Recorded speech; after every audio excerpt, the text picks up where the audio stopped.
First cinema మీకు game అనేది game అని నేను తీయలేదు. దాని ముందు రథం అని ఒకటి తీశాను కోవిడ్ ముందు. అది దాంట్లో ఎక్కువ పెద్దగా ఇన్వాల్వ్ కాలేదు. తీశాను. అది నేను కొంత బిజినెస్ స్ట్రాటజీతో ఎక్కువ హైప్ నా డబ్బుల్ని రికవర్ చేసుకున్నా. అప్పుడు అనుకున్నా ఇట్లా కాదు, దీన్ని ప్రాపర్గా ఇంకొక విధానంలో వెళ్ళాలని దాంతో నేను ఫ్రెష్గా మళ్ళీ రథంలో ఉన్న హీరోకి బ్రదరే ఈ డైరెక్టర్. ఓకే.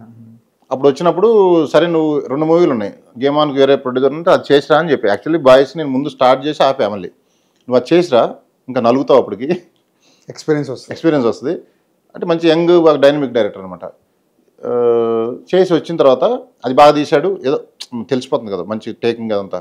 సో అప్పుడు మళ్ళీ రీస్టార్ట్ చేసి దీన్ని ఫినిష్ చేసేసి, ఇది అప్పుడు చెప్పిన దానికి స్క్రిప్ట్ చాలా మారిపోయి కొంచెం ఇంకా లేటెస్ట్ ట్రెండ్ తగ్గట్టుగా కామెడీ బాగా జోడిస్తూ, కొంత రొమాన్స్ ఉంటుంది, కామెడీ ఉంటుంది, అల్టిమేట్లీ ఒక ఎమోషన్ ఉంటుంది.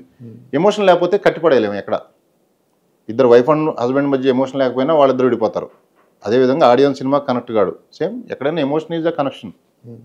సో అది క్రియేట్ అయింది ఇందులో బాగా.